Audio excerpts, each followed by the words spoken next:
Internet para muchos suele ser un punto común de desahogo, no solo para personas con mucho odio en su interior o ganas de hacer daño al prójimo, esto aprovechando las ventajas del anonimato, sino también para lidiar con un dolor emocional del tipo que puede desbordarte por completo.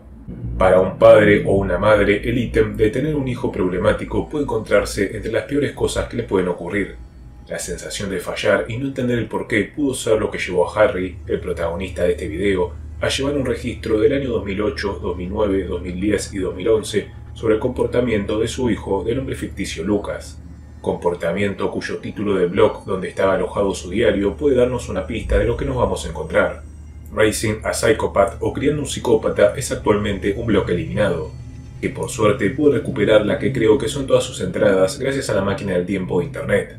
Pero qué mejor que oír la historia de parte de su reparto principal, por lo que sin más vueltas comencemos con las 57 entradas que componían el blog y que les traigo traducidas y en algunos casos seguro resumidas por usar términos médicos algo complejos.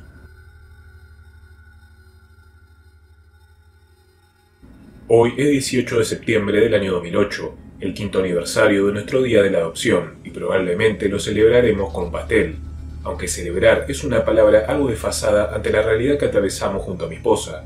Para nosotros, el día de la adopción dejó de ser una celebración y pasó a convertirse en un recordatorio constante de cómo la decisión que tomamos 5 años atrás terminó rompiendo nuestra familia.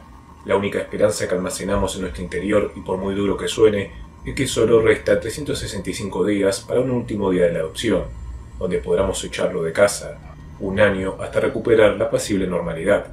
El día de la adopción fue el día en que Lucas, aclaración, este no es su nombre real, se unió a nuestra familia. 5 años atrás le dimos la bienvenida a este tierno pero dañado jovencito de 6 años de edad, un chico considerado un riesgo por, y cito, su complejo trastorno reactivo. Un montón de cosas han cambiado en estos últimos 5 años. Él ha hecho avances dramáticos, su personalidad actual es casi reconocible a cuando le conocimos por primera vez. Lucas ya no es más un chico hiperactivo ni se la pasa constantemente a nuestro lado buscando atención. Él tampoco miente varias veces al día ni moja su cama varias veces por la noche. Él ahora puede divertirse por cuenta propia. Mi esposa y yo nos dimos los créditos por estos cambios en Lucas, cambios que ocurrieron sin tener que recurrir a la medicación ni el castigo físico o mental. Esto por mucho que lo deseáramos. Estos cambios fueron el resultado de mucho trabajo duro para construir un ambiente seguro y estructurado para él. Todo problema suyo que pudo ser modificado lo hicimos con una tasa del éxito del 99%. Nos sentimos muy orgullosos de lo que estuvo a nuestro alcance para ayudar a Lucas. No digo esto para convencerte a ti, lector o lectora, sino para autoconvencerme junto a mi esposa. Es la única forma de no culparnos por la situación actual de Lucas. 2 días atrás, Lucas asistió a su primera audiencia en el juzgado de menores.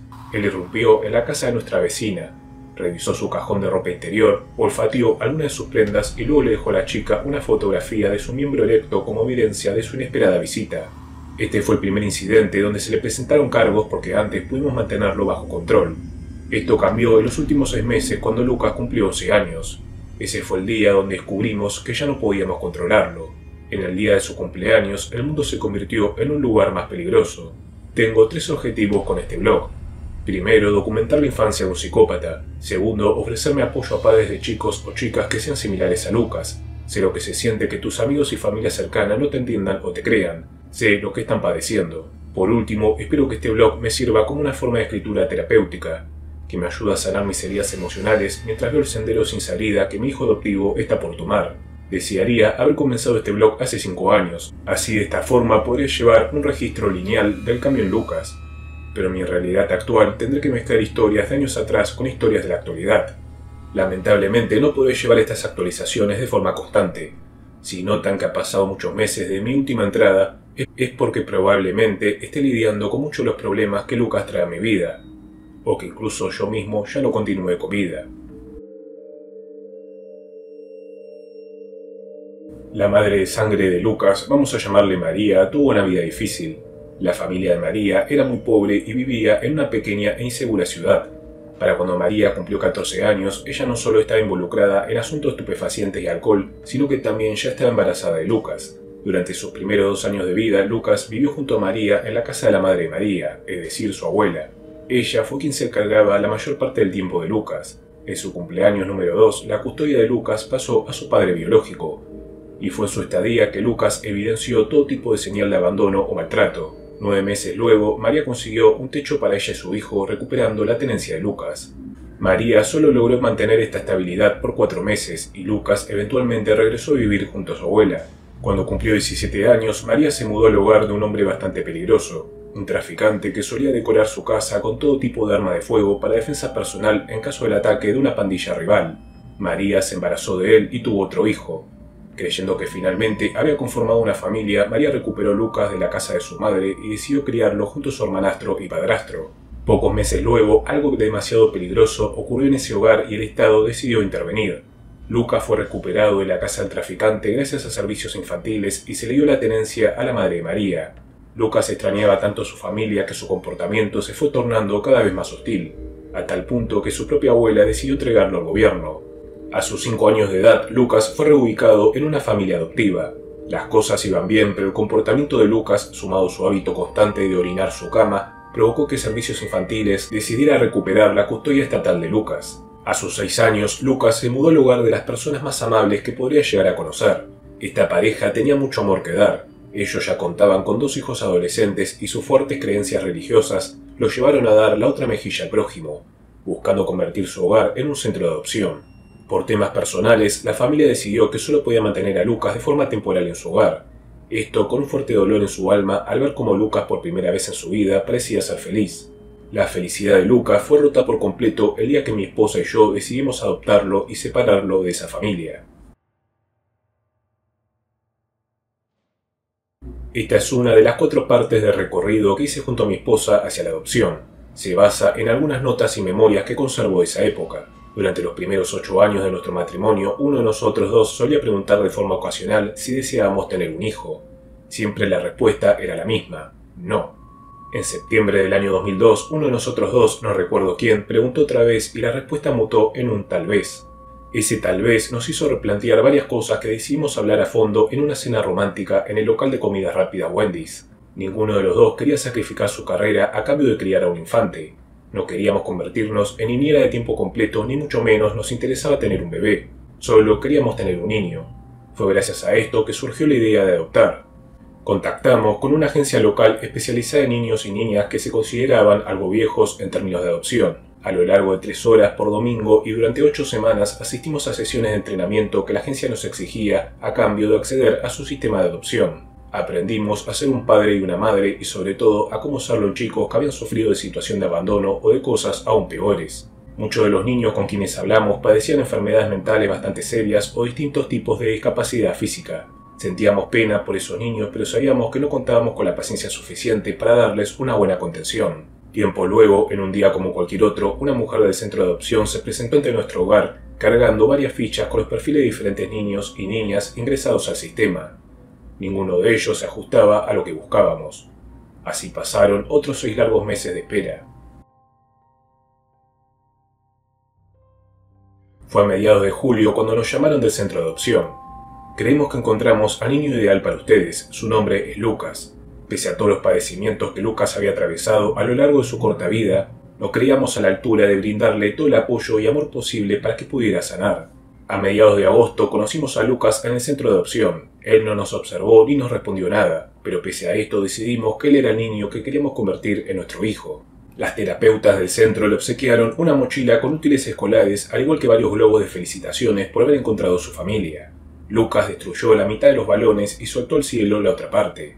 Desde el centro decidieron que lo mejor era ir de a poco, por lo que una semana después se nos permitió pasar unas horas junto a Lucas. Decidimos llevarlo a un parque de diversiones y luego a un Burger King, donde Lucas se obsesionó con el ketchup, gastando su envase al colocarlo en todas partes, en su comida, en la mesa y hasta en él mismo. Cuando lo devolvimos al centro, Lucas parecía más contento, quizás por cómo sus padres adoptivos anteriores ya tenían una edad más similar a la de su abuela, mientras que nosotros podíamos ser vistos ante sus ojos como padres más modernos y buena onda.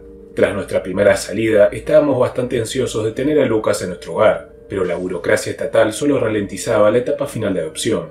Lucas estaba a punto de comenzar primer grado de la escuela primaria y queríamos que vivenciara ese evento tan radical en su vida en el seno de un hogar contenedor. Confieso que mi esposa y yo también teníamos mucho miedo de que Lucas nos viera como sus enemigos, esto al separarlo de su familia anterior. Pero verlo sonreír tras nuestra primera salida como familia nos hizo creer que todo tendría un final feliz. Desde el centro de adopción se nos impuso que por 2 semanas Lucas podría visitar de forma esporádica nuestro hogar, y si todo marchaba bien podría mudarse de forma permanente con nosotros a la 3.ª semana. El viaje en auto para su primera visita a nuestro hogar fue uno bastante estresante. Cada 5 minutos Lucas no paraba de preguntarnos si ya estábamos cerca. Decidimos parar en un McDonald's para comer algo y que él se divirtiera en sus juegos, pero no pasó mucho tiempo hasta que volvió a insistirnos con su misma pregunta. Cuando llegamos a casa creímos que Lucas comenzaría a correr por todas las habitaciones, curioso y ansioso de conocer su nuevo hogar, pero él simplemente caminó unos pasos y se detuvo en la sala de estar. Buscando animarlo, lo convencimos de jugar béisbol o recolectar bichos en nuestro jardín. A la mañana siguiente lo llevamos a la escuela dominical. A él pareció gustarle eso. Sin embargo, cuando mi esposa intentó llevarlo de la escuela dominical a la iglesia, a Lucas pareció disgustarle la idea y como una especie de venganza se la pasó las 3 horas de viaje preguntándonos si faltaba mucho para llegar a casa. Tras devolverlo al centro de cuidados infantiles, mi esposa y yo estábamos agotados y nos dimos cuenta de que este solo era el inicio del trabajo de ser padres, pero no podíamos bajar los brazos tras tanto esfuerzo. Mucho del tiempo en esas 2 semanas de adaptación lo pasamos recorriendo escuelas donde Lucas puede inscribirse, al igual que haciendo la mejor compra de nuestras vidas. Un pequeño televisor portátil con el cual Lucas podía divertirse durante los viajes en auto. Es ofrecerle cargar en su televisor distintos shows o películas. Lucas parecía empecinado en repetir una y otra vez los episodios de una serie animada llamada Schoolhouse Rock. 5 días después, Lucas se mudó de forma definitiva a nuestro hogar. El día que pasamos a retirarlo del centro fue una mañana lluviosa y tanto Lucas, así como nosotros dos, habíamos contraído una fuerte gripe. Sobreponiéndonos a aquel contratiempo, con mi esposa ayudamos a Lucas a cargar todas sus cosas en nuestro auto para que luego Lucas pudiera despedirse no solo del personal del centro, sino también de su antigua familia adoptiva. Por culpa de mi gripe, no recuerdo si Lucas lloró al momento de decirles adiós. La primera noche que Lucas pasó en nuestro hogar, tomándolo como su verdadero y único hogar, un fuerte temporal se desató y tanto la electricidad así como el agua se cortó de forma abrupta. Esa noche junto a mi esposa atravesamos una fuerte gripe, sin poder utilizar la calefacción ni darnos una ducha de agua caliente, ni mucho menos usar la televisión para distraer a este jovencito hiperactivo quien de forma inesperada había tomado la costumbre de correr entre todas las habitaciones oscuras, gritándonos una y otra vez lo aburrido que se sentía. Aquellas fueron las 12 horas más largas de nuestra vida hasta que finalmente regresó la electricidad y el servicio de agua potable. El primer mes de convivencia junto a Lucas fue algo estresante. O sea, Lucas se adaptaba bien a vivir junto a nosotros, pero era un chico bastante hiperactivo. A él parecía gustarle su escuela, al igual que sus actividades extracurriculares de la tarde. El problema principal radicaba en que a Lucas parecía desagradarle a mi esposa. Él solía insultarla, ignorarla o lanzarle sus juguetes cada vez que debía pasar tiempo junto a ella. Esto solo empeoró la crisis de pareja que veníamos atravesando con mi esposa. Fue dura la transición de ser un matrimonio adulto a una familia en el sentido más tradicional. Creo que el peor periodo de aquel turbulento mes fue durante las primeras 2 semanas. Mi esposa tenía un montón de trabajo trazado para el fin de semana y yo debía estar en mi lugar de trabajo el sábado por un evento especial. Por suerte mis padres llegaron de visita aquel sábado a la tarde. Fueron ellos quienes me convencieron de que con el tiempo Lucas se comportaría mejor ante mi esposa. Esto cuando les confesé que sentía haber tomado junto a ella el peor error de nuestras vidas. Afortunadamente, el mes de octubre fue muy bueno para los 3, incluso para Halloween Lucas parecía una persona completamente diferente. Él pasó a relajarse y dejar de romper o golpear cosas y hasta tomó la iniciativa de llamar mamá a mi esposa. Todo parecía ir viento en popa. A medida que la Navidad se aproximaba, Lucas no parecía interesado en lo más mínimo en ella. Tuvimos casi que obligarlo a escribirle una carta a Santa Claus. El único momento que pareció disfrutar de las festividades es cuando lo llevé a la celebración de fin de año en mi oficina. Pero luego de aquello no le importaba en lo absoluto conocer a Santa Claus o siquiera recibir regalos. Con mi esposa deseábamos que fuera un día especial, al fin y al cabo sería nuestra primera Navidad juntos. Aquella mañana, mientras todos los niños madrugaban para recibir sus regalos, Lucas decidió dormir hasta tarde. ¿Qué clase de chico haría algo así? Al bajar de su habitación, Lucas ignoró los regalos, más preocupado en que Santa algún día olvidara dónde vivíamos nosotros y olvidara de visitarnos. Lo tranquilizamos explicándole que Santa sabe dónde vive cada niño y niña del mundo. Comenzamos a abrir los regalos, pero a mitad del progreso Lucas tuvo un arranque de ira y tuvimos que calmarlo por varios minutos para luego retomar nuestro ahora tenso momento familiar navideño. Lucas recibió ropa y medias, ya que necesitaba ropa, pero también añadimos algunos juguetes que cualquier chico de su edad se emocionaría por recibir. Lucas ignoró los regalos, gritó una y otra vez que aquel era el día más aburrido del año y luego nos ignoró cuando decidimos indagar en cómo había pasado la Navidad del año anterior. Sabíamos que nos aguardaban años de trabajo duro para educarlo, aunque Lucas nos sorprendió para bien. creciendo de forma educada y calma. Pero todo lo bueno dura poco. Se siente realmente extraño ser el padre de Lucas. Él es básicamente mi opuesto, incluso a nivel intelectual. Lucas es capaz de deletrear y memorizarse casi todo. Yo a su edad tenía dificultades de hasta diferenciar si gato se escribía con G o con J. Algo similar ocurría en matemáticas. Lucas podía repetir sin respiro alguno todas las tablas de multiplicar. En lo último en que mi yo del pasado le llevaba ventaja era en entender la relación o el concepto de diferentes cosas. Lucas podía aprender rápido cómo resolver un problema en particular, pero en el fondo él no entendía por qué realizaba esos pasos para resolver un conflicto. Él no contaba con un concepto general de números, de distancias, tamaños o del tiempo. A sus 11 años de edad, Lucas tiene problemas en diferenciar entre centímetros, milímetros y metros. Justamente hace un rato tomé una revista de mi escritorio y le pregunté cuál larga creía que él era. Me respondió que no lo sabía. Intenté simplificar la pregunta pidiéndole que me diga si creía que la revista tenía 1 metro de largo o mucho menos. Me terminó respondiendo que creía que la revista medía 27 metros. Su concepto del tiempo también está subdesarrollado. Él no puede señalarme con facilidad la diferencia entre 1 minuto, 1 hora, 1 día o 1 año. O sea, él sabe que debe colocar las palomitas de maíz 2 minutos porque así lo indican las instrucciones. Pero si estas hubiesen sido escritas de forma errónea, cambiando 2 minutos por 2 horas, Lucas obedecería aquella regla sin plantearse lo absurdo de esa instrucción. Hasta puedo visualizarlo en mi mente parado 2 horas observando sin emoción alguna cómo el microondas estaría cerca de explotar en pedazos. Aunque para mí lo peor es que Lucas no tiene un concepto del pasado y el futuro. Para él solo existe el ahora. Mientras escribo esto, puedo observarlo calentarse palomitas de maíz, pero si le preguntara cuánto tiempo llevaba guardando a que se recalienten, tardaría en acertar la respuesta correcta. Imaginen entonces cómo su ineptitud de conceptualizar el tiempo puede afectar sus decisiones. Si Lucas desea una barra de chocolate de una tienda pero no tiene el dinero para comprarla, él no tendrá problemas de robarla, ya que si bien entiende que será castigado por esto, para él el castigo vendrá en un futuro que jamás llegará, ya que Lucas vive en el ahora. Si con mi esposa decidimos castigarlo por esto, ya sea haciéndolo sentar en un rincón del hogar o pasar un tiempo sin su PlayStation, a él le parecerá igual un castigo de 5 minutos o de 5 años. Con mi esposa tardamos en entender esto. Cada vez que él se portaba mal, solíamos castigarlo por una mayor cantidad de tiempo. Esto llegando a puntos extremos donde a sus 9 años de edad pasó sentado observando la pared por 4 horas seguidas sin decir una sola palabra. Incluso como uno de sus tantos castigos, pasó un fin de semana entero en su habitación sin televisión ni PlayStation ni juguetes, recostado en su cama y solo saliendo para recoger su almuerzo o cena o para ir al baño. Con mi esposa bastante preocupados de su nula reacción, incluso le prohibimos usar su PlayStation un día como cualquier otro, aguardando a que nos preguntara cuándo su castigo terminaría. Pasó un año entero y aún no la ha pedido de regreso. Cada vez que su castigo termina, Lucas no expresa alivio o alegría. Simplemente realiza sus actividades diarias para a los pocos minutos retomar el mismo comportamiento por el que lo castigamos en primer lugar. Fue en este punto que nos dimos cuenta que Lucas era inmune al castigo. Cuando Lucas era castigado por portarse mal, con mi esposa rogábamos por una reacción suya. Un llanto, una queja, una disculpa, Dios santo, hasta un insulto sería válido. Cualquier tipo de reacción que le hiciera conectar la idea de que era castigado por haberse comportado mal. Una vez en medio de su castigo, aislado en su habitación por todo un fin de semana, mi esposa le preguntó qué sentía por tener que atravesar aquello. Lucas le sonrió y le respondió que le gustaba pasar el día sentado en su habitación porque no tenía que hacer nada más. En ese punto nos replanteamos que era en vano darle castigos de larga duración cuando no tenía concepto alguno del paso del tiempo. Buscando controlarlo, intentamos un tipo de castigo corto pero severo. Generalmente empezamos gritándole con autoridad, incluso lo engañábamos levantando nuestra mano en alto, haciéndole creer que íbamos a bofetearlo. Pero Lucas ni siquiera pestañeaba. Fue en un momento de cólera que, gritándole y regañándolo por sus fechorías, me sentí intimidado por el vacío en sus ojos. Creo que si aquel día le partía ambos brazos, Lucas ni siquiera habría alargado un bostezo para expresarme su aburrimiento. Mi esposa y yo jamás golpeamos a Lucas. En el fondo deseábamos hacerlo cuando tenía sus arranques de ira o de mal comportamiento, pero con mi esposa temíamos que nos copiara y luego comenzara él a golpear a cualquier otra persona. Todo padre o madre sabe que llegará un punto donde ya no puedan castigar a sus hijos.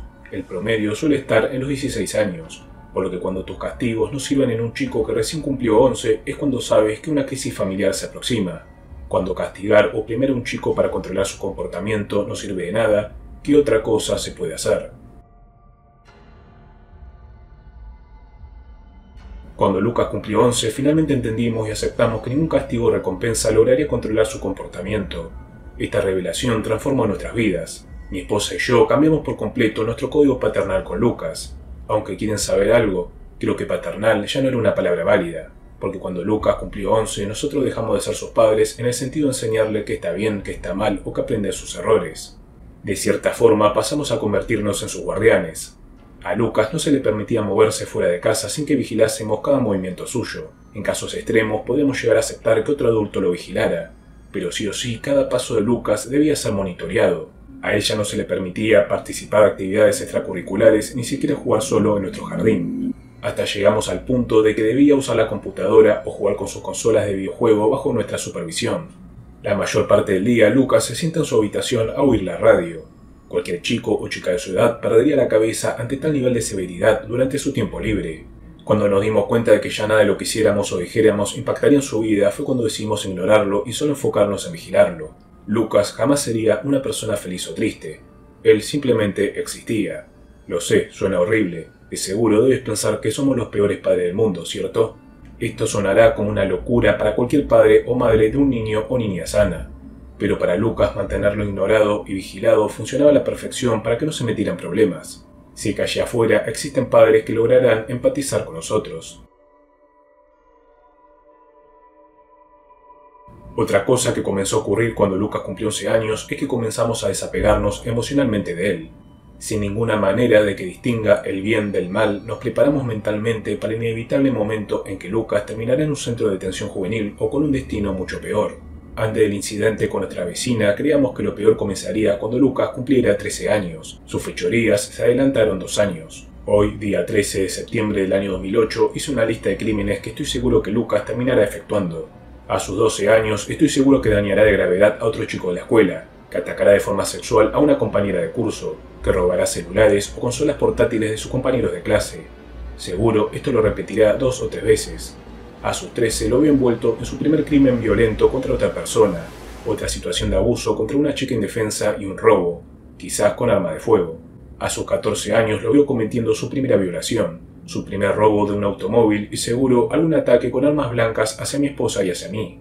A sus 15 lo imagino comprando y escondiendo armas de fuego, su segunda o tercera violación y sus primeras detenciones por traficar drogas. Para sus 16 años creo que ya mi esposa y yo no sabremos nada más de su vida.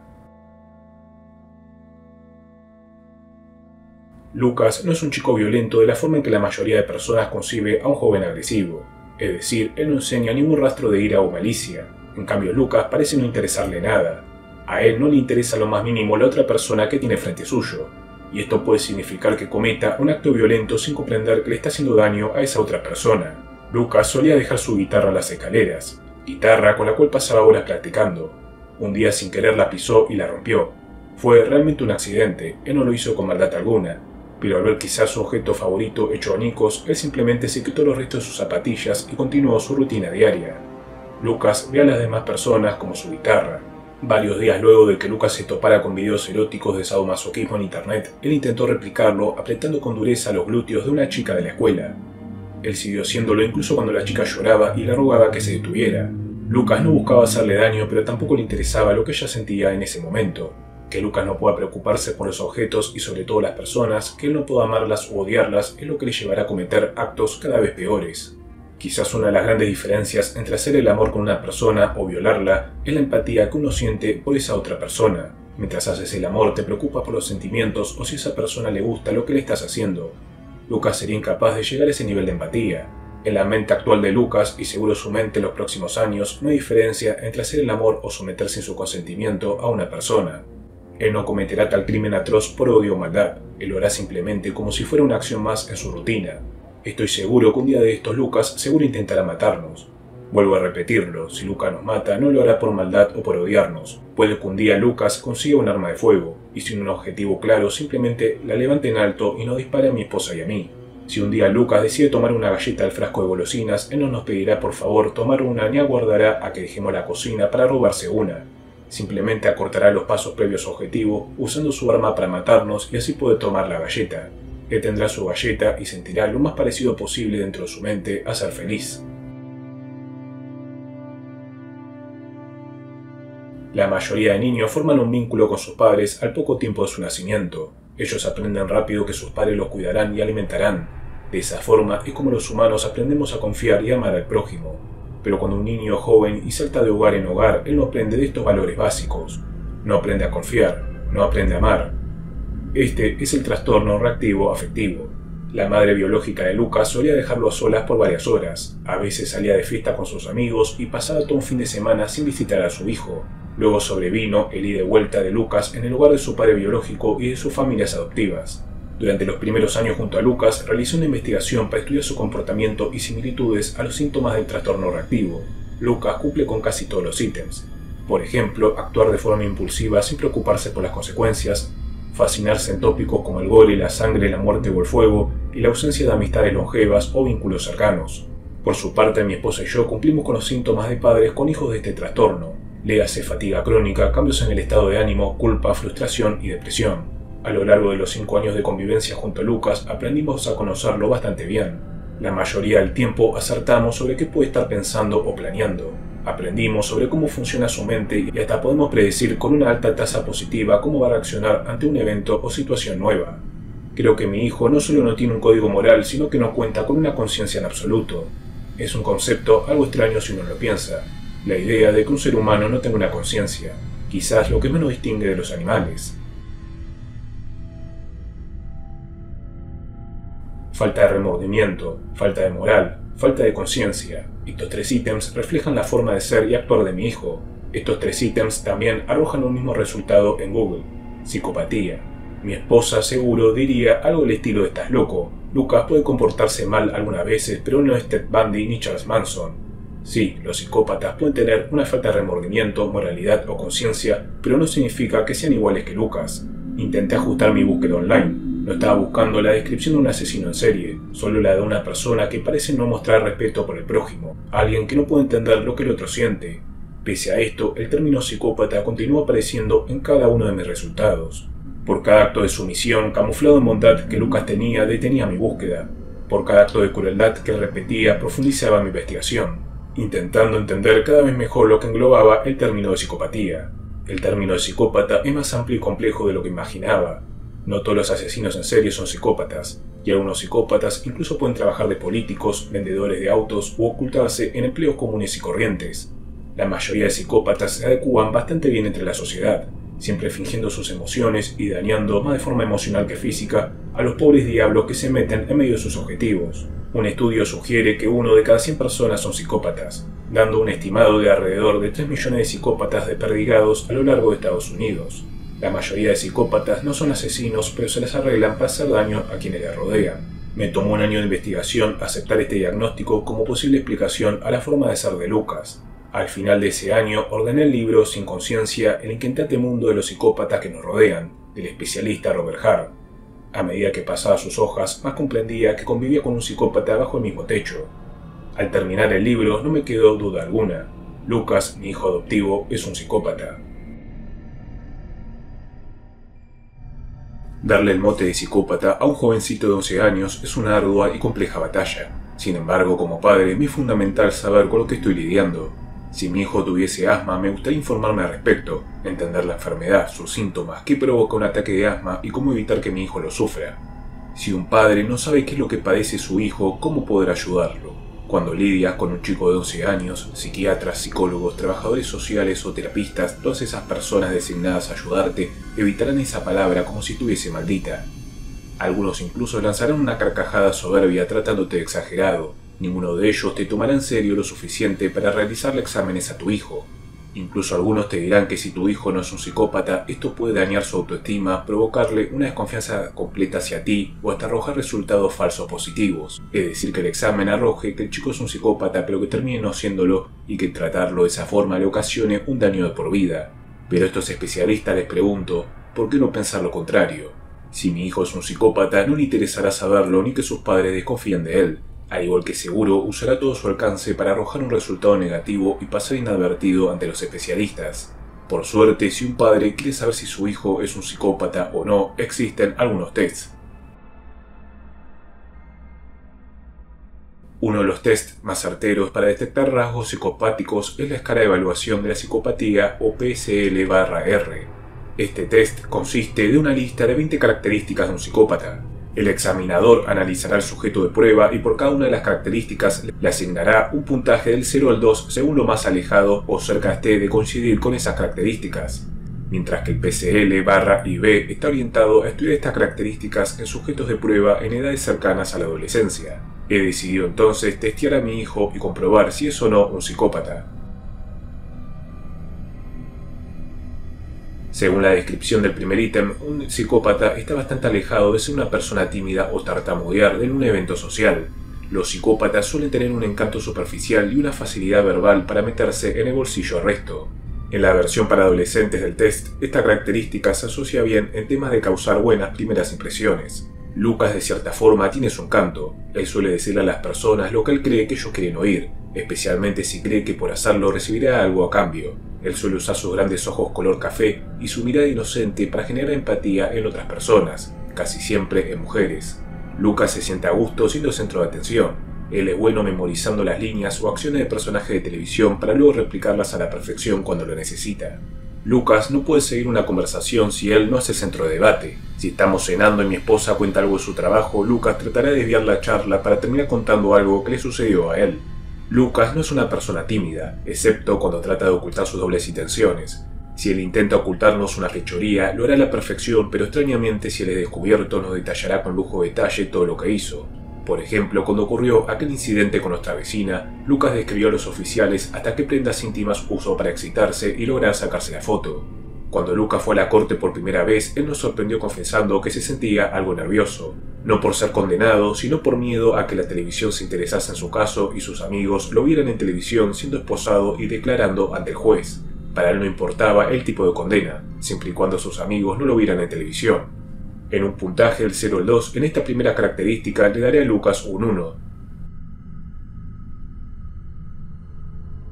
Los psicópatas son personas que se creen superiores al resto de mortales. Hace unas horas nos visitó una trabajadora social, esto relacionado al caso de Lucas y nuestra vecina. Entre las preguntas que nos hizo a los tres, ella se enfocó en la autoestima de Lucas, preguntándole si se consideraba una buena o una mala persona. Yo me considero una grandiosa persona, le respondió mi hijo con una enorme sonrisa. Él no intentaba tomarle el pelo a la mujer o ser sarcástico, realmente estaba siendo honesto en cómo se veía a sí mismo. Unas semanas atrás, Lucas logró convencer a su psiquiatra de que no había nada malo en él, y que no entendía por qué nosotros, sus padres, nos preocupábamos u obsesionábamos tanto con enviarlo a especialistas. Esta es una de las razones por las que es tan difícil lidiar con psicópatas. Ellos no notan que haya nada malo en ellos que deba ser arreglado. Lucas no es un engreído o arrogante, como mucho hará alguna que otra payasada al ganar a sus rivales en el béisbol, pero es algo común en chicos de su edad. Incluso en juegos donde ha tenido muchas malas rachas, Lucas no expresó disgusto ni dudó de sus habilidades de un solo segundo. Simplemente se preparó para ganar en el juego en la semana siguiente. Esta misma actitud le ha traído problemas en lo relacionado a sus deberes o exámenes escolares. Él cree que sabe la respuesta de todo, entonces, ¿qué sentido tiene estudiar? Tanto en la escuela como en los deportes, él no estudia ni practica. Él cree que ya es un experto en todas las áreas. Mi puntaje es un 2 para Lucas en este segundo ítem. Los psicópatas suelen aburrirse fácilmente de las rutinas y necesitan constantemente estimularse con situaciones adrenalínicas. Si bien Lucas prefiere actividades donde pueda estimular su mente o cuerpo, él no tiene problema alguno en pasar largas jornadas recostado en su cama o mirando a la pared. Ya he hablado antes de los periodos de varias horas o hasta días que Lucas pasa mirando a la pared o encerrado en su habitación como castigo. Esto sin mosquearse en lo absoluto. Mi puntaje para Lucas es un 0. De forma moderada, un psicópata puede ser ágil de la mente para mentir. En una forma extrema, un psicópata no tiene escrúpulos ni moral alguna para manipular al resto. Lucas se unió a nuestra familia gracias a su increíble habilidad de mentir y manipular. Si Lucas toma una galleta sin permiso y las migajas aún decoran su rostro, él puede decirnos que no comió nada con la mayor inocencia del mundo. La velocidad con la que puede armar una mentira es impresionante. Él puede inventarse una historia compleja en segundos, historia sin ningún agujero o contradicción.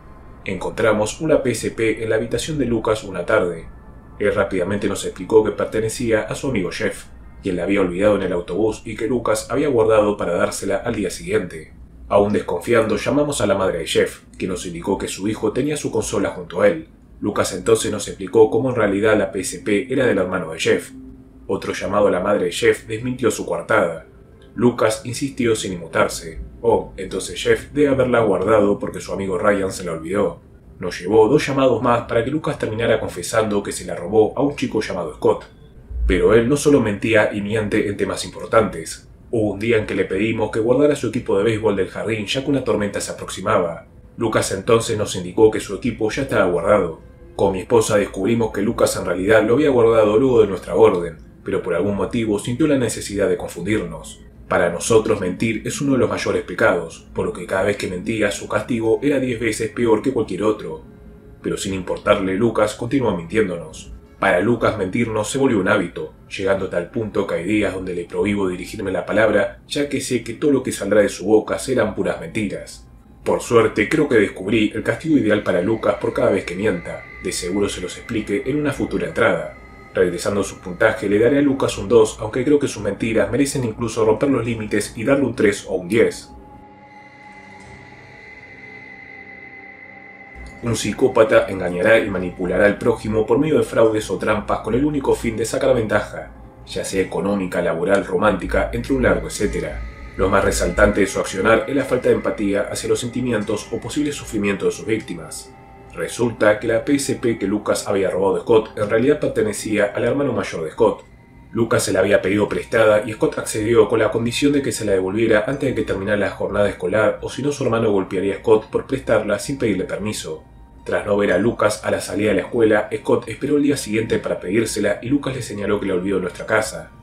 Scott le rogó que por favor recordara devolvérsela, aun temeroso de la represalia de su hermano mayor. Esto siguió así por varios días hasta que Scott se resignó y mintió con que había perdido la consola favorita de su hermano. Lucas nos confesó luego de que no tenía ninguna intención de devolverle la PSP a Scott si no lo hubiésemos descubierto. Y en otra ocasión hallamos todo tipo de envoltorio de golosinas oculto debajo del sofá. Lucas nos dijo que su amigo Alan, quien nos había visitado, se había robado las golosinas de nuestra habitación y que por favor no llamáramos a sus padres porque si se enteraban, Alan se metería en problemas. Obviamente nosotros sabíamos que Alan era inocente y que Lucas no pestañeó siquiera en echarle toda la culpa. Lucas también culpó a varios profesores de distintos tipos de mentira cuando ellos reprobaron sus exámenes. Estos profesores le rogaron a Lucas que dijera la verdad, ya que de no ser así serían despedidos. Si bien Lucas es un hábil mentiroso y manipulador, no es algo que ocurra muy seguido, pero sé que en el futuro será capaz de hacer un mayor daño al mentir en cosas mucho más graves. Mi puntaje es un 1. El psicópata cuenta con una pobreza emocional, la frialdad es lo que predomina en su interior. Sutil es la mejor palabra que puedo asociar a las emociones de Lucas. Lucas puede sentir emociones, pero apenas es consciente de poseerlas. Si hablas con Lucas un rato te dará la impresión de que solo cuenta con 2 emociones, felicidad y enojo. La realidad es que Lucas puede sentir alivio o alegría, pero para él todo aquello será sinónimo de lo que percibe como felicidad. Lucas también puede sentir celos, ira o desagrado, pero para él todo será enojo. Él a veces le dirá a su terapeuta que se siente celoso, tímido o hasta excitado, pero con mi esposa sabemos que solo son respuestas que se memorizó para manipular al especialista. Lucas estudió y memorizó gran parte del espectro emocional. Esto para según la persona que lo salude y le pregunte cómo está, él puede responder de forma diferente según la utilidad que quiera sacarle a esas personas. En otra sesión de terapia en que lo acompañamos junto a mi esposa, le preguntamos qué cosa le hacía enojar más, si perder contacto con su familia de nacimiento y sus familias adoptivas, o que no le permitiéramos comer postre la noche anterior. Él tardó demasiado en responder y cuando quiso mentirnos ya nos habíamos dado cuenta, por lo que nos confesó que le daba igual ambas opciones. Las emociones de Lucas no parecen durar demasiado. Él puede explotar en llanto porque regalamos todos sus juguetes o de furia porque su novia lo dejó. Solo para 2 minutos después está riéndose o contando bromas. Lucas no sabe qué es el amor. En mis 5 años conviviendo junto a él jamás lo vi hacer algo por alguien por el solo propósito de ver feliz a esa persona. Jamás lo vi sacrificar tiempo o lo que sea en pos de ayudar a sus amigos o a mi esposa y a mí. Jamás lo vi enseñar compasión por alguien a quien había herido. Sí lo he visto intentar replicar esas emociones tras haberlas visto en la televisión. Lo he visto regalarle juguetes a los hijos de nuestros vecinos, pero únicamente juguetes viejos que de igual forma iba a tirar a la basura. Lo he visto regalarme alguna de sus patatas fritas de McDonald's, pero porque sabía que en el fondo yo solo iba a tomar una para no dejarlo a él sin comer. Cuando un niño de la escuela vio cómo su gato era atropellado, Lucas lo abrazó y le dijo que no llorara si al fin y al cabo al día siguiente podía comprarse uno nuevo. El terapeuta de Lucas vio esto como un cambio positivo. Mi esposo y yo lo vimos como otra demostración de la falta de emociones en Lucas. Él cree que si pierdes algo o a alguien, no importa qué o quién sea, puedes reemplazarlo con algo o alguien nuevo. Estas emociones falsas es algo que vimos cada vez más en Lucas a medida que crecía. Lucas es consciente de cómo la sociedad espera que él actúe ante ciertas situaciones, aunque si bien a veces da lo mejor de sí, no siempre consigue dar en la tecla con la emoción correcta. Entre el 0 y el 2 le daré a Lucas un 2. Me gustaría romper la lista de características para discutir con ustedes las terapias que fueron probadas en lo referido a la ausencia de emociones. En términos prácticos, Lucas no siente emociones ni tampoco las entiende. Para mí su situación es similar a alguien que nace ciego y no entiende ni puede explicar qué es el color azul. Tampoco a ese ciego de nacimiento se les puede explicar qué es el azul. Lo mismo que a Lucas no podemos explicarle qué es el amor. Iré más allá y diré que veo como algo cruel forzar a alguien a aprender algo de lo que simplemente es incapaz. Por lo que no pude ocultar mi desagrado en las distintas terapias que los especialistas que tratan o trataron a Lucas intentaron con mi hijo. Quiero que imaginen a un psicólogo trabajando con un niño ciego. El psicólogo discutirá con él sobre qué son los colores o cómo se pueden mezclar, para luego preguntarle una y otra vez de qué color es la hierba, de qué color es el cielo. Eventualmente el niño ciego se memorizará las respuestas correctas mientras que el terapeuta lo felicitará para luego adjudicarse que curó su ceguera. Esto es exactamente la falla que veo en el método de trabajo de los terapeutas de Lucas. Ellos hablarán acerca de los sentimientos y le preguntarán a él cómo se siente ante X situación. Lucas pronto aprenderá qué es lo que ellos buscan que le responda. Eventualmente el especialista le dirá a mi esposa y a mí lo entusiasmado que está por los progresos que muestra Lucas y la esperanza que tiene en que él crezca sano y feliz. Obviamente luego Lucas cometerá un acto imprudente que tomará con la guardia baja a este terapeuta que decidirá reasignarlo a otro especialista, entre comillas más preparado para casos como el de Lucas. Innumerables veces hemos tratado de explicar esto a los especialistas, pero ellos siempre nos subestiman, creyendo que somos unos padres sobreprotectores o algo por el estilo. La terapeuta actual de Lucas es una mujer que por muchos años trabajó y trabaja en el sistema de detenciones juveniles. Ella ha visto muchos chicos y chicas similares a Lucas. Hasta el momento solo tuvimos 2 sesiones con ella, pero por suerte ella detectó enseguida las respuestas falsas, al igual que la bondad artificial que Lucas le mostró desde el minuto 1. Estoy realmente intrigado sobre cómo resultará esto a futuro, pero de momento regresemos a la lista de características. Esto para mí es una extensión de la característica anterior sobre el afecto superficial. Como Lucas no sabe ni entiende las emociones y su funcionamiento, para él el resto de personas se comporta de forma similar y toman a las emociones como algo de nulo interés. No importa cuántas veces se le diga que sus acciones provocan que la gente se sienta mal, él no puede entender lo que esto significa. Hace poco, el antiguo terapeuta de Lucas le preguntó cómo se sentiría si alguien entrara por la fuerza a su habitación y robara sus consolas de videojuegos. Lucas respondió que le daría igual. Él luego profundizó en que si fueran consolas o juguetes que no usa mucho no le importaría que se las robaran, y que él sintió que a Scott no le interesaba mucho su PSP y por eso se la robó. Hace unas semanas mi esposa conducía con Lucas en el asiento de acompañante cuando un ciervo bebé se metió en el medio de la carretera. Mi esposa no logró frenar a tiempo y logró oír el alarido de dolor de la pobre criatura cuando fue atropellada. Ella me llamó en llanto, completamente conmocionada por lo que había ocurrido, para luego señalarme que Lucas no había dicho nada al respecto. Él había oído al ciervo gritar y a mi esposa llorar y lo único que atinó a decir fue si mi esposa creía que el cuerpo del ciervo aún estaría allí cuando regresaran por la misma ruta al día siguiente. Mi puntaje para Lucas es un 2. Los psicópatas suelen mostrarse fríos y antipáticos ante el dolor y la pérdida de las personas que le rodean, sobre todo en sus víctimas. Lucas jamás demostró sentimiento alguno ante quienes podíamos considerar sus víctimas, como Scott o mi vecina. Para él, ellos son sus pares en el sentido de que no pueden sentir nada por el daño que Lucas les ocasionó. Como mencioné en otra entrada, Lucas no entiende por qué la gente ocasiona tantos problemas si algún ladrón entra y le roba sus cosas, como el ejemplo que le dimos con sus juguetes y consolas. Y por esto mismo que para él la gente no reaccionaría si les hace daño en crímenes similares o peores. Lucas jamás ha dicho lo siento, excepto cuando se lo pedimos u ordenamos. Generalmente Lucas promete a su víctima no volver a hacer la maldad que le hizo, pero si su víctima, visiblemente conmocionada o furiosa, le pregunta si esto es cierto, Lucas se encoge de hombros y admite que es probable que vuelva a hacer la misma maldad en los próximos días. La mayoría de sus víctimas suelen ser niños o niñas de la escuela o nuestros vecinos, quienes por cada acto nuevo de Lucas pasaron de sentir pena por él a estar a la retaguardia, rogando no volver a ser sus víctimas. Mi puntaje es un 2. Debido a su falta de motivación o disciplina, los psicópatas suelen manipular o explotar financieramente a sus familiares, amigos o víctimas. A Lucas no le interesa ningún trabajo futuro ni tampoco ayudar en las tareas del hogar.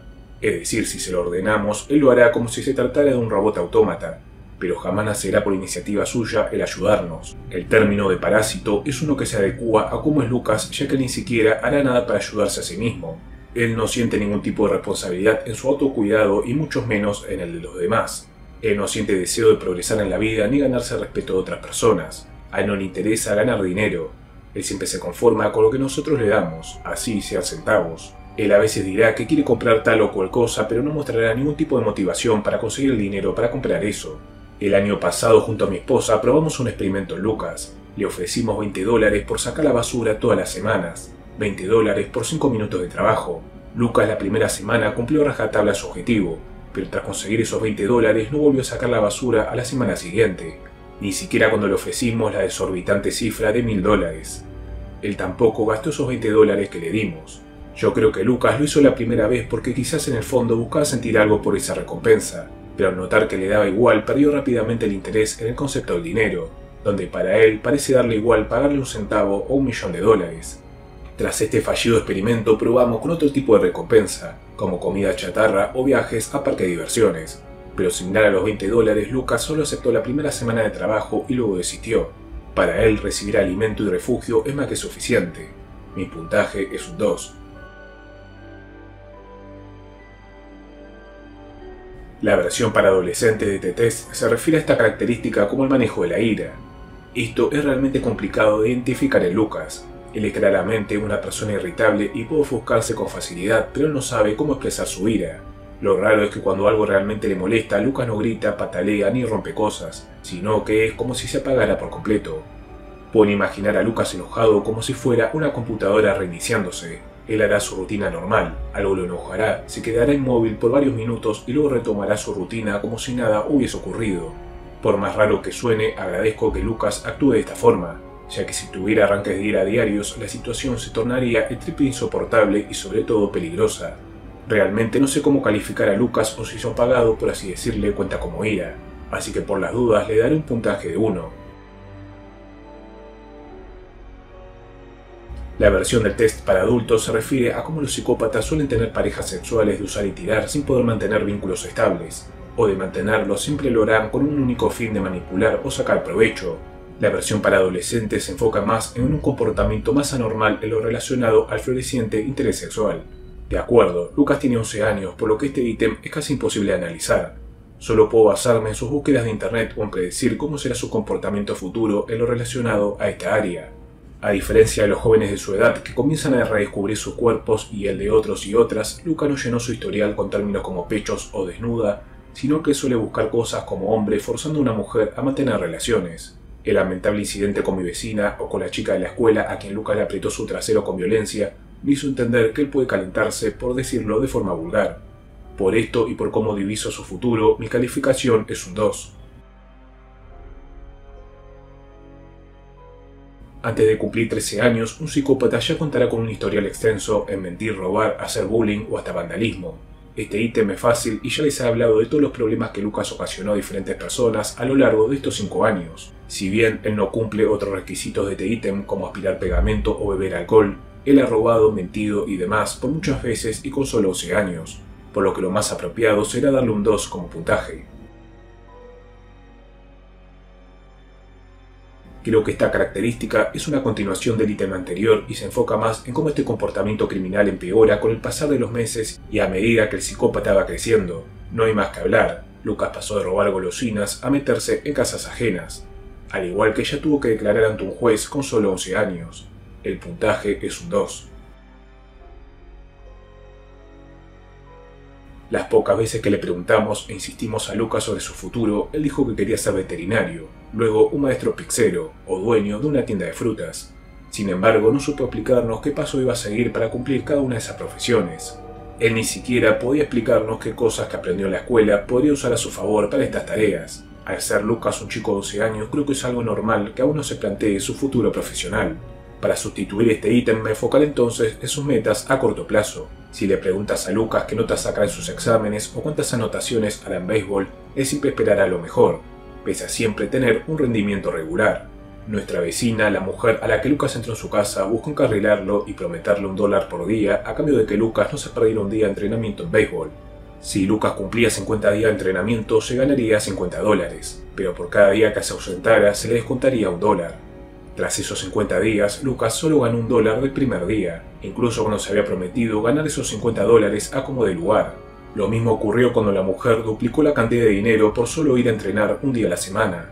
No creo que Lucas cambie su forma de ser en estos temas, por lo que mi puntaje es un 2. El psicópata no sabe planear ni resistir la tentación, a veces actúa sin medir o preocuparle las consecuencias. Este es un tema que es complejo de analizar en Lucas. El modus operandi de mi hijo es siempre el mismo. Veo algo, lo quiero y lo tomo. Esto sin importarle si esto que quiere pertenece a otra persona. Lucas es muy impulsivo. Lucas siempre actúa pensando en lo que quiere obtener, pero no le interesa el cómo ni el por qué lo quiere. Hay veces donde Lucas sí entiende las consecuencias de lo que está por hacer, pero aún así lo hace igual. Las personas suelen preocuparse por las consecuencias de sus actos, por cómo estos le afectarán a futuro. Pero para Lucas el futuro no existe o no importa. Mi puntaje es un 2. El psicópata suele fallar en sus obligaciones, demorarse en el pago de sus deudas o llegar tarde al trabajo. De acuerdo, también es difícil encasillar a un niño de 11 años en este ítem, pero creo que Lucas es el ejemplo extremo de ser irresponsable. Ya les he hablado de su falta de interés en estudiar o entrenar, así que mejor hablemos de sus constantes problemas de orinar la cama. Con mi esposa en un inicio teníamos la teoría de que se trataba de un problema físico o porque bebía mucha agua antes de irse a dormir. La respuesta terminó siendo la más sencilla de todas. A Lucas le da pereza levantarse de su cama y prefiere continuar durmiendo con su pantalón manchado de orina a levantarse e ir al baño. Lucas es un 2 en lo que refiere al puntaje del test.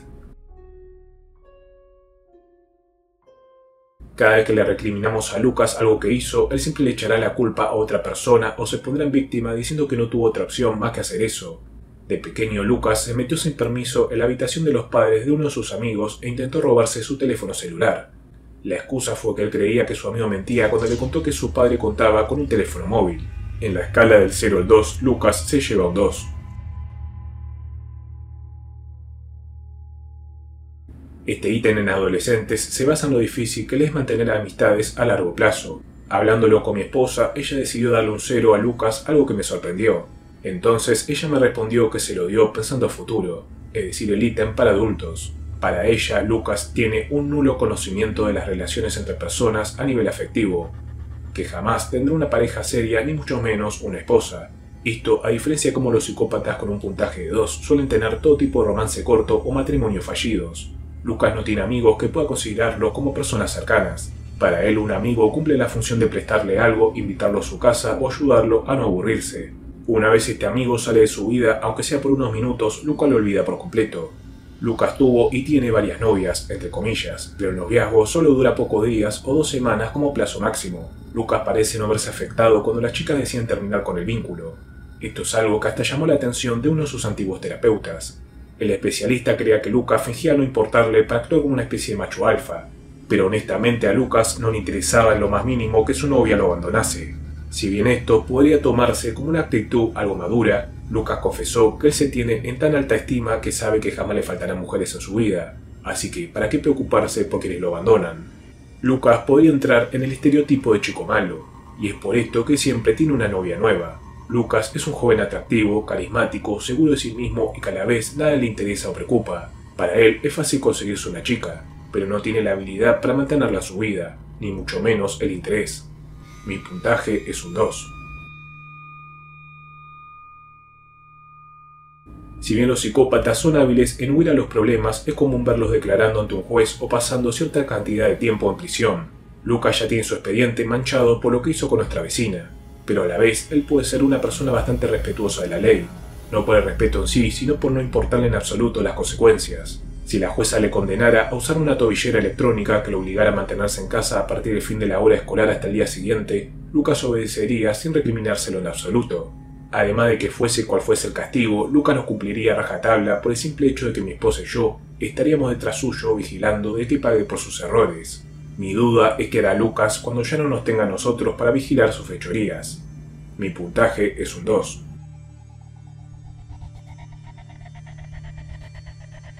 El psicópata suele sentirse orgulloso cuando se sale con la suya en algún delito.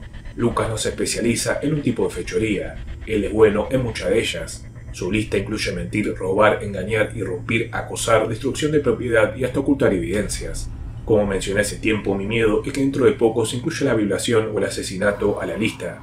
La versatilidad proviene de que Lucas no tiene miedo a las consecuencias. Quien no tenga miedo de cometer delitos irá redoblando la apuesta. Lucas no tiene moral, así que si es atrapado con las manos en la masa, él hará cualquier cosa con tal de librarse de pagar por ello. Recuerdo que una vez Lucas nos confesó que él se sentía más inteligente que nosotros, y que dormía seguro de que jamás conoceríamos todas sus fechorías. Mi puntaje es un 2.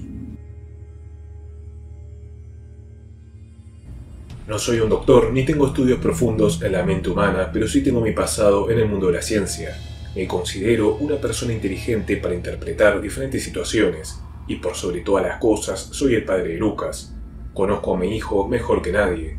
En las características que testé en Lucas, el puntaje mayor es un 40, por lo que cualquier persona con un puntaje de 30 para arriba es considerado un psicópata. Mi hijo sacó un puntaje de 35. Mi hijo es un psicópata. Es una respuesta mala, pero una respuesta al fin.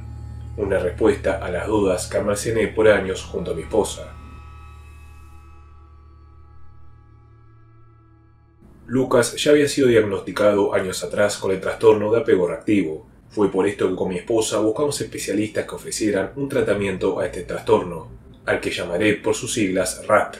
Muchos de esos especialistas solían usar métodos bastante agresivos donde se forzaba al niño a formar un vínculo con sus padres mediante sesiones intensivas, con un gran desgaste físico, emocional y hasta financiero. Muchas de estas terapias son tachadas de controversiales. Para algunos, como el licenciado Walter Winning, el RAT ocurre en niños altamente agresivos, pero Lucas no es un chico agresivo. Como ya saben, Lucas no entiende ni siente las emociones al 100%. Algo más que debo aclarar es que las terapias de RAT no son consideradas 100% efectivas y no han sido validadas por la comunidad científica. Otra contra es que el RAT es algo que fue descubierto recientemente, por lo que aún no se ha podido estudiar a profundidad.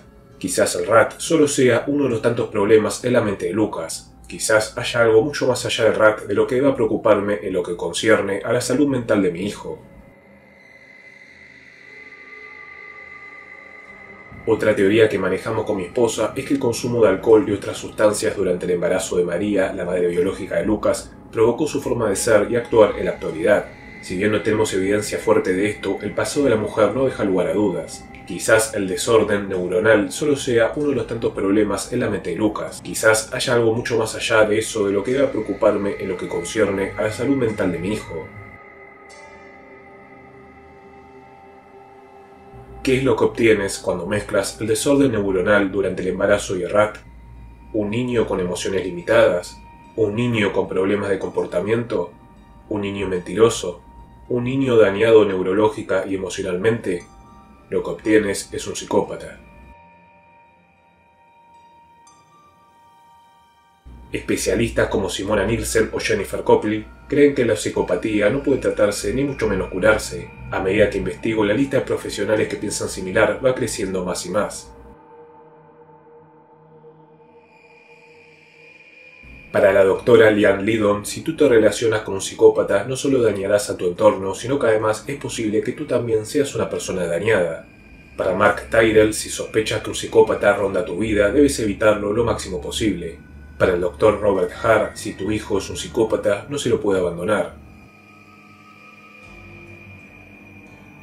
Quería traerles una actualización a todos aquellos que me han ido leyendo y acompañando. Me tomé un receso de la escritura por el tiempo que me tomaba y sobre todas las cosas por lo doloroso que es para mí este tópico. Además, no me sentí tan motivado de escribir porque estos últimos días las cosas han ido relativamente bien.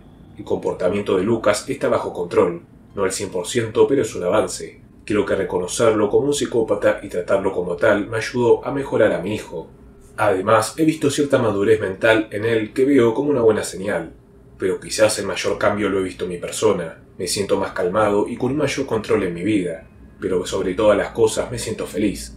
Hace tiempo no me sentía así. Sé que puedo predecir y saber cómo mi hijo piensa y actúa a cada minuto. Ya no me siento frustrado, ni confundido, ni preocupado de hacer malas cosas. Por primera vez en 5 años siento que puedo ayudar a mi hijo. Por fin puedo sentirme cercano a él, entenderlo. Quizás esto sea pensamiento positivo mágico y me esté mintiendo a mí mismo. El personaje principal de la serie Dexter suele decir una y otra vez que solo su padre podía entenderlo. Quizás mi hijo y yo tenemos la misma conexión. Advertencia: usaré descripciones explícitas sobre comportamientos inquietantes. No le recomiendo leer esto a quien sea débil de corazón y mente. Ayer a la mañana caminé hacia la habitación de Lucas y le dije que era hora de ir a la escuela. Al entrar a su cuarto noté mucho relleno blanquecino, ya saben, como el interior de una almohada o un peluche. Él me dijo que pertenecía a un peluche de un animal. Le ordené que me diera ese peluche. A los 10 minutos regresé y volví a preguntarle por el peluche. Me dijo que no estaba seguro de cuál peluche era el que estaba roto y perdía su relleno. Le dije que sabía que me estaba mintiendo. Finalmente me entregó a Tiger, su peluche de un pitbull. Una vez Lucas regresó a la escuela, hablé con él, preguntándole por qué había roto y abierto de par en par a su peluche favorito. Él me insistió con que no lo había roto y que lo encontró así. Le insistí varias veces hasta que comenzó a llorar de forma desconsolada, señalándome que sin importar lo que me dijera, él sabía que yo nunca le iba a creer. Lucas me dijo que Tiger tenía un agujero pequeño en su estómago y que este se fue abriendo y por eso se rompió de par en par. Respiré hondo y le pregunté cómo se hizo el agujero. Lucas me confesó que la noche anterior se había enojado mucho con nosotros y que decidió puñalar con su lapicera el peluche de Tiger varias veces sin darse cuenta de que le había generado aquel agujero. Por la forma en que el agujero estaba abierto, sabía que no me estaba diciendo la verdad. Lucas entonces admitió que usó luego sus dedos para abrir aún más a Tiger y finalmente volvió a llorar para confesarme que metió su miembro en aquel agujero. Entiendo el lado sexual, pero lo que me inquieta es la violencia con la cual apuñaló y destripó a su peluche. Pero quizás deba sentirme feliz de que mi hijo finalmente mostró una emoción. Lucas ha cometido nuevos delitos, más que nada robos sin usar ningún tipo de armas, es decir, simples hurtos.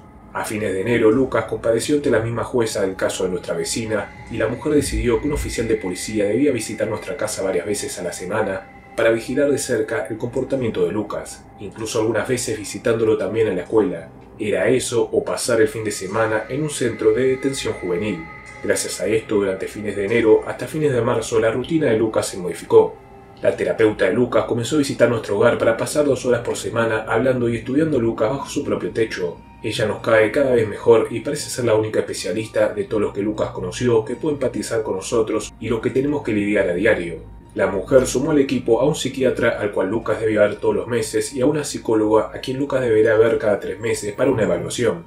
Además de ellos dos, también tenemos a un especialista enfocado en el comportamiento y a otro enfocado en delincuentes de índole sexual.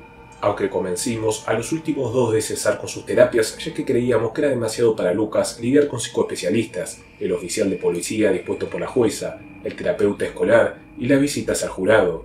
En esas semanas, Lucas casi nunca iba a clases y nosotros casi nunca asistíamos a nuestros trabajos. Las advertencias de nuestros jefes solo potenció el estrés que atravesábamos como familia. En paralelo a todo esto, en febrero la terapeuta de Lucas finalmente nos convenció de que nuestro hijo debía ser medicado. Si bien teníamos nuestras dudas, la mujer y su equipo de profesionales creen que en casos como Lucas uno debe tratar con todo el arsenal a mano. Lucas comenzó con una dosis baja de un antipsicótico. Al no ver cambios, se le incrementó la dosis. Un mes luego, Lucas no solo aumentó sus robos, sino que también hemos notado los siguientes puntos. Punto 1. Lucas hizo un agujero en otro animal de peluche para mantener relaciones. Punto 2. Lucas usó el palo de madera de un destapador de retretes para insertárselo en el recto. El asunto terminó en una pérdida de sangre. Punto 3. Lucas realizó varios agujeros en la pared que conecta su habitación con el baño de invitados. Esto para espiar a la mujer encargada de cuidarlo cuando nosotros estamos en el trabajo. Es posible que Lucas deba declarar por este último punto y no sabemos cómo reaccionará la jueza. La semana pasada la terapeuta de Lucas nos dijo que ella estaba impresionada. Tras 9 meses de terapia semanal que ella le dio, tras tantos experimentos, medicación y soporte que especialistas y nosotros como padres le dimos, Lucas no enseñó ningún tipo de mejora. Ella comienza a convertirse en una creyente como nosotros dos de que Lucas no tiene cura. Necesito la ayuda de todos ustedes. Con mi esposa decidimos aislar a Lucas en casa. No se le permite ir a ningún sitio si no es acompañado por uno de nosotros dos. Dentro de la casa, Lucas no podrá ver televisión, jugar videojuegos o escuchar la radio. La mayoría de sus juguetes y peluches se los confiscamos. Lucas pasa la mayor parte de los días leyendo su habitación o mirando la pared. Cada tanto podemos oírlo mencionar que está aburrido, pero fuera de eso hasta creemos que está feliz de ser castigado de esta forma. Decidimos que lo mantendremos aislado por 8 meses a partir de ahora. Cada vez que cedimos un centímetro de libertad o beneficios, Lucas nos devolvió la gentileza con un acto criminal. Un día lo llevé al cine conmigo. Al día siguiente decidió formar los agujeros para espiar el baño de invitados. Temo mucho cuando llegue el día en que cumpla 15 o 16 años y perdamos el control por sobre él. Estoy seguro que le hará daño físicamente a una persona. Él necesita vivir en un sitio donde no pueda hacerle daño a nadie. Ese sitio, de momento, es nuestra casa. Los terapeutas de Lucas están en contra de que nos cerremos todo el verano. Es por eso que necesitamos la ayuda de ustedes. ¿Qué es lo que debemos hacer con Lucas? Finalmente el sistema ha entendido con lo que debemos lidiar año tras año. Uno de los especialistas del Estado en visitar a Lucas oyó toda nuestra historia e incluso le realizó a Lucas su propio test de características, arrojando un resultado de 38.9 sobre 40. El hombre extendió una carta a sus superiores recomendando que Lucas inicialmente debiera someterse a pasar 45 días en un centro de diagnóstico para estudiar a profundidad su caso. Lucas será atendido, cuidado y vigilado las 24 horas del día, los 7 días de la semana. Han pasado 3 semanas desde que Lucas fue reubicado en el centro de diagnóstico. El sitio se encuentra a 2 horas de casa. Se nos permitió dar un tour a la habitación donde él sería ubicado durante los 45 días. También se nos permitió conocer al staff del sitio. A diferencia de otros residentes, Lucas no contaría con un compañero de habitación. Imagino que lo que sentimos con mi esposa es similar a lo que sienten los padres que dejan a sus hijos en una universidad. Una mezcla de nervios sobre si se pondrán a adaptar bien y algo de alivio de por fin recuperar cierta libertad de pareja. Y como un universitario novato, Lucas no perdió tiempo en abandonarnos para recorrer su nuevo hogar provisorio.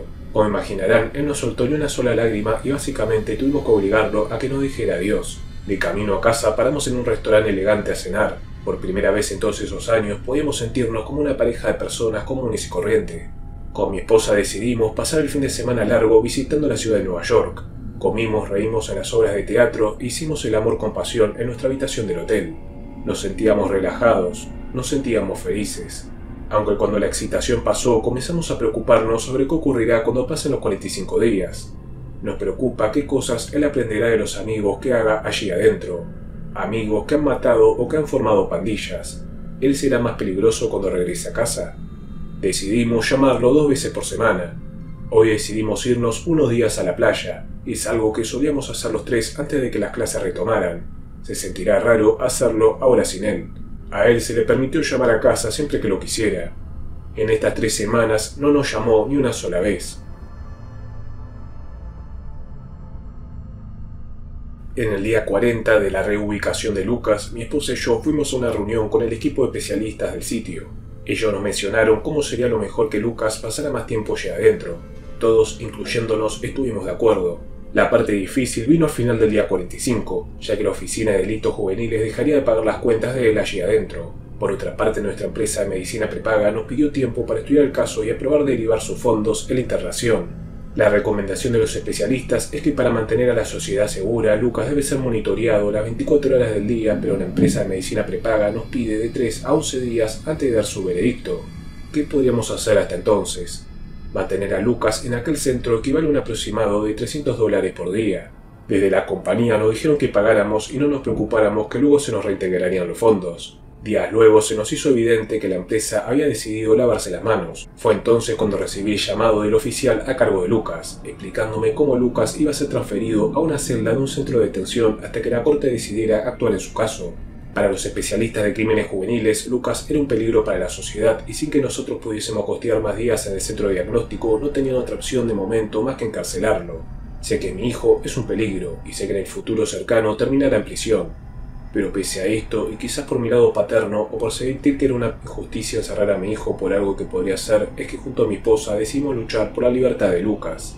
Llamé primero a mi abogado, me dijo que no había nada que pudiéramos hacer. Llamé luego al centro de diagnóstico, me respondieron lo mismo. La justicia no tiene ningún derecho de quitarnos a nuestro hijo. Finalmente, el día anterior al traslado, envié un fax con mis derechos de custodia prohibiendo que Lucas sea transferido a la correccional juvenil. Se siente surrealista. Pese a todo lo que padecimos con mi esposa, aún amamos con locura a nuestro hijo. Ahora realmente nos sentimos como sus padres. A la mañana siguiente llegamos al centro de diagnóstico. Lucas se encontraba en otra habitación, esposado y listo para ser transferido de un momento a otro. Mi esposa, quizá la persona más fuerte que conozco, se rompió en llanto al ver a nuestro pequeño de 12 años esposado y rodeado de policías. Se me permitió hablar con mi hijo. quien presentaba algunos moretones. La excusa para esposarlo fue que un chico del centro lo había provocado y ambos se habían trenzado en una pelea. Lucas se encontraba con su típica calma, hasta confesándome que se había aburrido allí adentro. Sentí orgullo y envidia por la fortaleza mental de mi hijo ante la adversidad. Finalmente la jueza decidió dejar a Lucas bajo nuestra custodia por medio de arresto domiciliario donde ni siquiera podría asistir a clases, pero que esté bajo nuestra custodia significaba las 24 horas del día, es decir, no se nos permitía valernos de cuidadoras o familiares cercanos.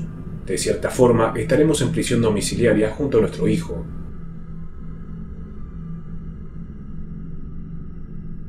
Tras dejar el centro de diagnóstico, con mi esposa empezamos a planear cómo lidiar con Lucas durante su arresto domiciliario. La jueza ordenó que al menos uno de los dos debía quedarse siempre en el hogar vigilándolo. Como ambos tenemos trabajos de tiempo completo, esto es un problema. Decidimos que nuestros jefes estarían más que contentos si pasábamos a cobrar menos trabajando de forma part-time. Lucas pasó la primera hora dentro de su casa caminando y buscando algún cambio sutil durante su tiempo fuera. A la tarde, el oficial a cargo suyo llegó a colocarle su tobillera electrónica. Él nos explicó que una vez colocada solo se podía quitar por medio suyo o si alguno de los tres la rompía. Y si eso ocurría, Lucas sería enviado a un centro de detención juvenil. Por suerte la tobillera es a prueba de agua, aunque el lado malo es que además de la tobillera existía una especie de aparato de monitoreo que debía ser conectado a la línea telefónica en donde Lucas debía reportarse cada media hora. Esto significaba que ahora solo podemos usar el teléfono por pocos minutos antes de que éste emitiera una señal de alerta del aparato. Los primeros días no fueron tan malos. Nuestros jefes parecieron entender la situación, aunque con mi esposa casi nunca nos veíamos, ya que mientras uno estaba en casa, el otro trabajaba o se encargaba de realizar mandados o comprar suministros. Comenzamos a rogar de que nuestra empresa de medicina prepaga aprobara el presupuesto para que Lucas pudiese regresar al centro de diagnóstico. Para el quinto día de prisión domiciliaria, el equipo de la empresa de medicina nos pidió más días para revisar el caso, o sea que por lo menos íbamos a estar en la misma situación una semana más. Para el día 8, finalmente la empresa aprobó el presupuesto, aunque como fue un viernes a la tarde, debíamos pasar el fin de semana sin poder movernos. Para nuestra mala suerte, el lunes era día feriado, por lo que si bien el centro de diagnóstico estaba abierto, el oficial de probatoria no trabajaría.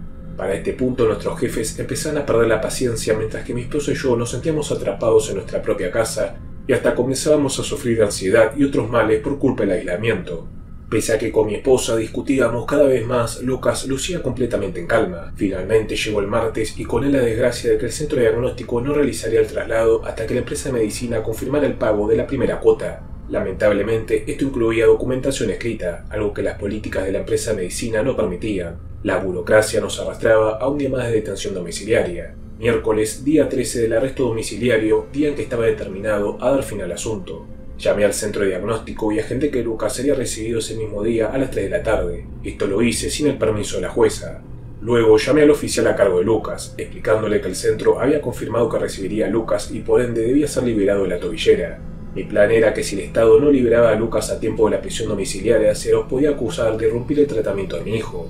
Ambas partes me pidieron tiempo para confirmarlo con sus jefes. Comenzaba a impacientarme a medida que transcurrían los minutos, pasando el poco tiempo que tenía en el teléfono para llamar una y otra vez al abogado de la familia para que nos ayudara a acelerar todo.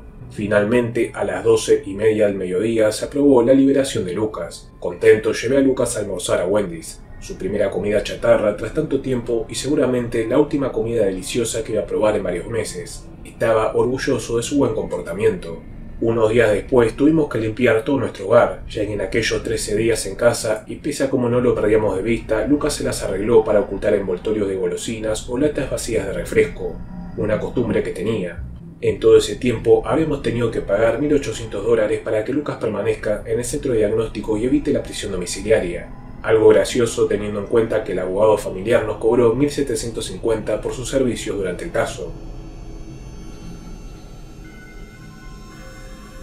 Jamás creímos que de las 6 billones de personas a lo largo y ancho del planeta, nuestro hijo tendría que ser el más diferente de todos. El centro de diagnóstico decidió derivar a Lucas a un centro de evaluación donde su caso sería estudiado por profesionales más especializados que los del primer sitio.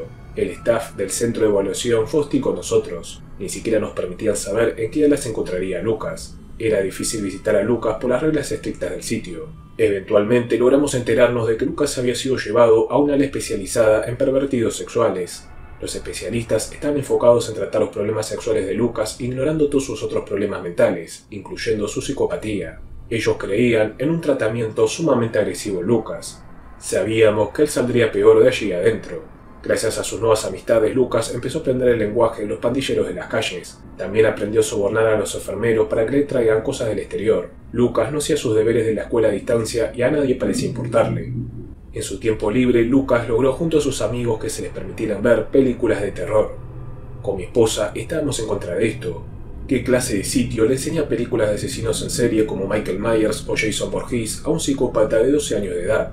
A las 2 semanas pudimos visitar el sitio donde Lucas se hospedaba, uno donde sonaba música de rap a todo volumen y cuyas paredes descascaradas están decoradas con todo tipo de graffiti obsceno. Hablamos con su terapeuta de que no había derecho de que un chico de 12 años conviviera con otros adolescentes cercanos a la adultez y siendo todos ellos malas influencias. Cuando ella intentó interceder, desde la comisión del centro nos prohibieron volver a visitar a Lucas.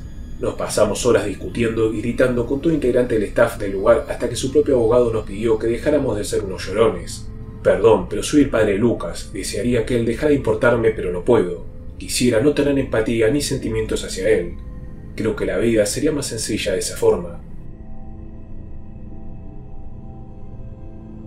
Pasé el resto de los días de nuestra última visita intercambiando correos con parte del equipo del centro, buscando que se compadecieran ante nuestra situación y de cómo un chico que padece RAT no puede quedar tan aislado de sus padres. A cambio recibí un llamado del teléfono del centro. Lucas y otros chicos habían huido y a los oficiales a cargo les llegó 40 minutos hallarlos y devolverlos al centro.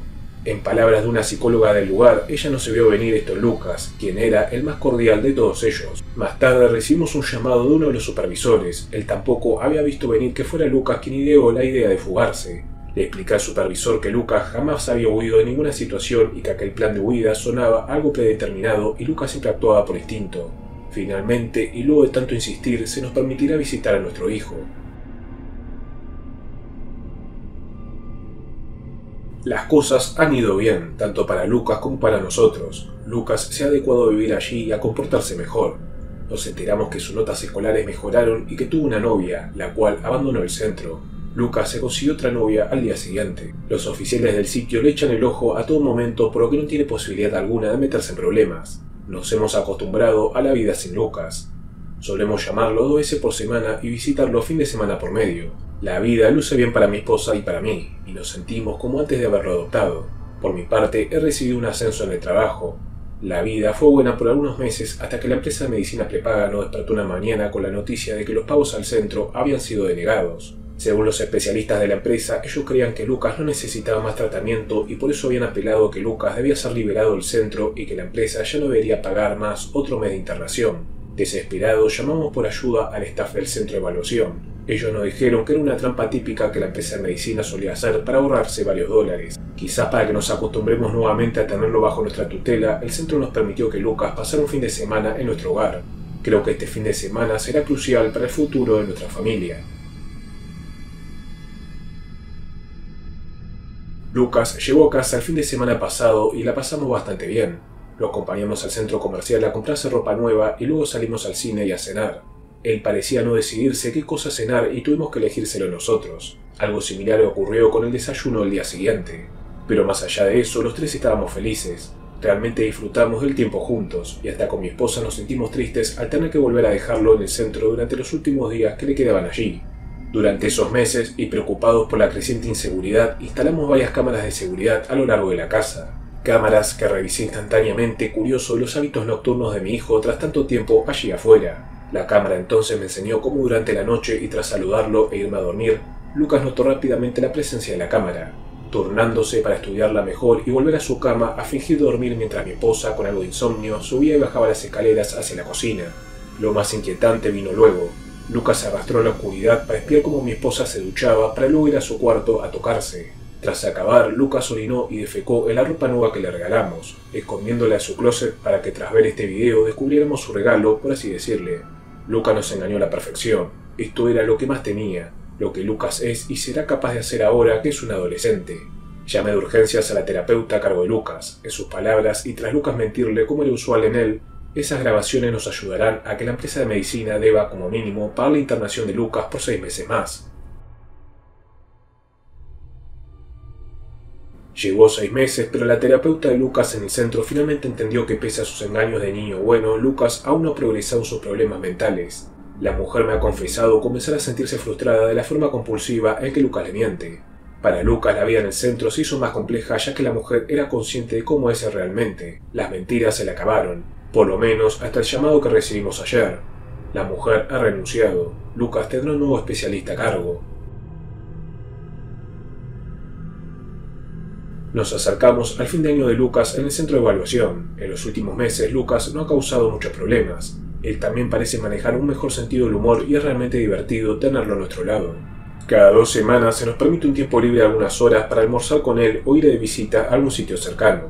Una vez más, la aparente mejora de mi hijo trajo la excusa perfecta a la empresa de medicina prepaga para cesar con el tratamiento. Ahora sumando la excusa de que Lucas ya traspasó el tiempo recomendado en el centro y que ya no hay nada más que los especialistas puedan hacer por él. Se decidió entonces que Lucas continúe un tiempo extra en el centro, pero esta vez tomándolo como su hogar, es decir, con una mayor libertad. La empresa mostró su desacuerdo y nos dio el plazo final para cesar con los pagos, dándonos la opción de que Lucas pase un tiempo en un hogar de adopción enfocado en la terapia. Con mi esposa nos negamos, por lo que la opción final es que Lucas regrese a casa. Pronto, él volverá a reintegrarse en la comunidad. Ha pasado un año desde mi última publicación y quizá muchos de ustedes aún estén interesados en cómo están las cosas. Las cosas están un poco mejor, pero sinceramente ya no me siento con ganas de relatar mis experiencias. Lucas ha vuelto a casa y ha permanecido en casa en todo este tiempo. Los problemas están siendo menos frecuentes y menos severos y mi lado de científico me hace preguntarme por qué esto está ocurriendo. ¿Qué es lo que ocurrió que lo obligó a cambiar su forma de ser? ¿El tratamiento del centro realmente hizo efecto? Mi sospecha es que en parte Lucas logró calmarse, pero en parte también aprendió a perfeccionar la habilidad de ocultar sus fechorías. Algo importante es que Lucas ha regresado a la escuela, y ahora, siendo un chico de 14 años, ha perdido su mirada de niño inocente con el cual manipular a sus profesores. También cabe remarcar que los profesores de secundaria tienen un trato mucho más firme en adolescentes con actitudes antisociales. Sinceramente, ha transcurrido un año y no tengo una respuesta definitiva a si Lucas ha cambiado o no. Aunque pasen los años, no me rendiré hasta encontrar la respuesta si Lucas ahora es un chico normal o no. Prometo que cuando obtenga la respuesta se los contaré aquí. De momento, estoy feliz de que él haya cambiado.